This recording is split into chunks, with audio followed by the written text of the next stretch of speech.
Hello and welcome to Fortress, Alaska. I'm your host Dave, and today we're talking about the Breeo fire pit.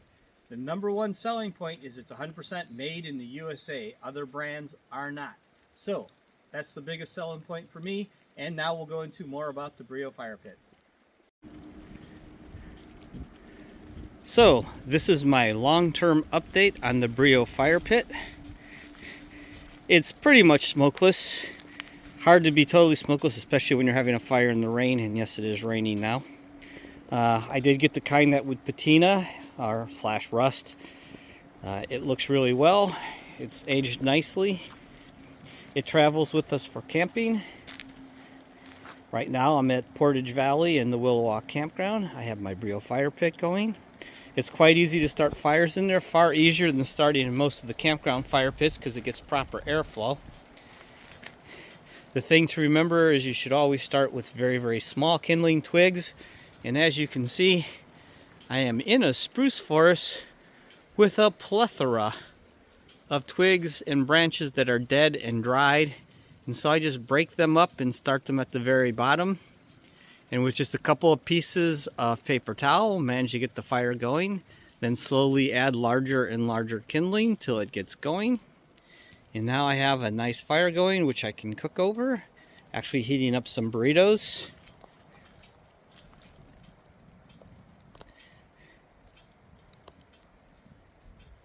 I imagine that if you live someplace where it gets dark in the summer, this would be very nice camping or at your house. Now mind you, this can be used at your house, or you can take it camping, only for camping out of a car and a trailer. I don't recommend trying to backpack this thing anywhere. But as you can see, the grate is adjustable. Easy to move up and down depending on how hot you want it. You can cook almost anything on it. You can cook directly on the grill. You can wrap in tin foil. I have been known to cook hot dogs or sausages or other things directly on the grill. Makes for a nice hot meal. You can also slow cook stuff on it if you want. There's a hanging attachment, so you can hang a kettle on it. You can boil water. Basically, you can cook outside real nice with it. Once again, they are not cheap. They are expensive, but they are well worth it. So just hang on a moment. We'll get a little more. There are a couple accessories I highly recommend. The lid, very good accessory. So when you want to cover it to keep the weather out, the rain or whatever, it's good to have a lid. Otherwise, everything inside gets soaking wet. And of course, then an overall cover so that you can cover the whole thing. Remembering to make sure that your Breeo is totally cooled before you put that cover on, because you don't want to burn that cover. But those are just a couple of the accessories. Plus, all the cooking accessories for the Breeo are awesome, and I would highly recommend them. Another couple useful accessories are barbecue gloves. These are far better than oven mitts. And as you can see from their coloration, that I use them to grab right onto the carbonized steel even when it's hot. Oven mitts are not good. Use barbecue gloves. These things are great. Get yourself a pair. Other thing that's really useful are tongs. Now I'm only put them there for display because they would get really, really hot if I left them there. But tongs are very useful when you're cooking over a fire pit. So I guess technically this is called Corten steel, I'm not sure how to pronounce it. But anyways, it gives you that patina or rust look, whatever. It's less expensive than the stainless steel version. Stainless steel version would probably look nicer. I don't know.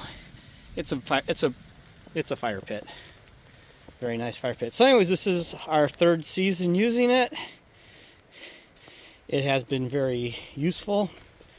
Said I have no problem starting fires in it. It's far easier to use than the typical campground fire pit, and a lot less smoke, so it's a lot easier to sit around and enjoy.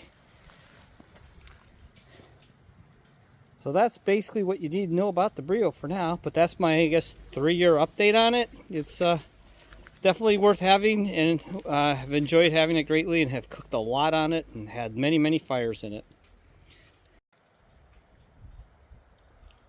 So just a couple more things you should be aware of. The bottom gets extremely hot. You can probably see by the way it's redder at the bottom than the top. So you always want to put on something that is non-combustible. Do not put it directly on concrete. You will have problems. You must have fire brick or something made to get very hot. Do not put it on your deck. You will start a fire. You will burn your deck up. And if you're using it camping, make sure you're putting it in a place that's approved for fires. This is where the normal campground fire pit is.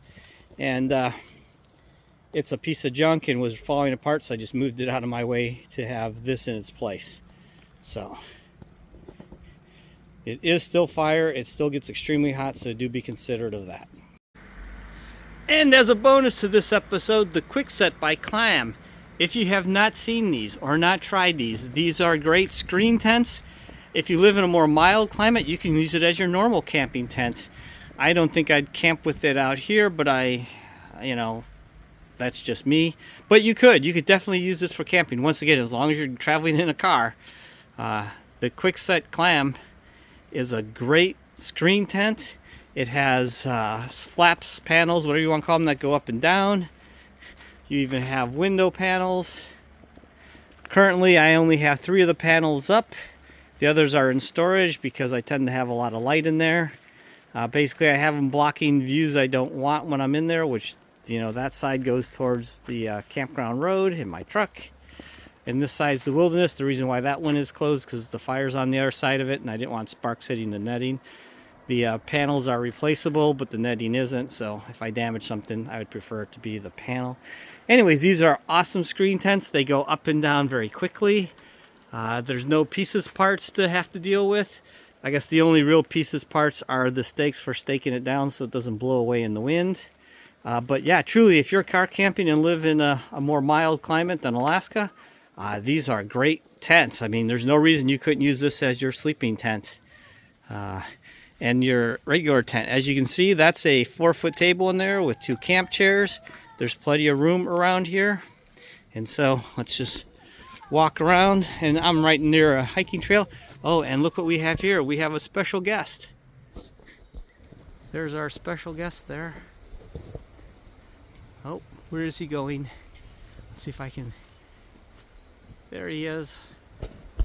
Mr. Squirrel. Where's Moose? Moose and Squirrel. So our special guest for this episode is Mr. Squirrel. So on that note, thanks again for watching Fortress Alaska. I'm your host, Dave. Please like and subscribe, share, do all the regular algorithm stuff. And as always, have a good day and get out shooting.